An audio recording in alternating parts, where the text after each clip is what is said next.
Christ Triumphant, March 7th, Daily Devotional by Ellen G. White. Lot's experience serves as a warning. Then Lot chose him all the plain of Jordan, and Lot journeyed east, and they separated themselves, the one from the other. Genesis chapter 13, verse 11. We see the marked traits in Abraham's character when the strife commenced between the herdsmen. And Abraham said, "Let there be no strife, I pray thee, between me and thee. Separate thyself, I pray thee, from me. If thou wilt take the left hand, then I will go to the right. Or if thou depart to the right hand, then I will go to the left." Genesis chapter 13, verses 8 and 9. Lot saw that the country near Sodom was most favorable for his worldly and temporal prosperity, and he chose that location. If Lot had manifested the same courtesy that Abraham had, he would have given him the choice.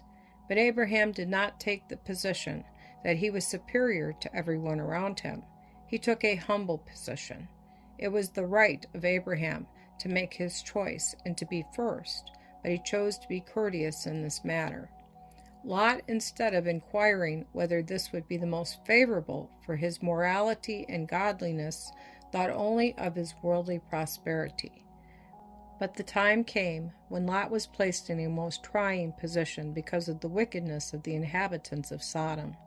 When Lot and his family were taken by those who came in to conquer Sodom and Gomorrah, Abraham went to deliver him from his captors. When the king of Sodom would have Abraham take some gifts of the spoils, he there again showed the true nobility of his character. He said he would not take so much as a thread or a shoe tie, lest they should say, "I have made Abraham rich." Genesis chapter 14, verse 23. God had given to Abraham the promise that he should have great riches, and he would not have anyone say that the wicked had given him the treasures he possessed. We see that every step with Abraham was one of faith.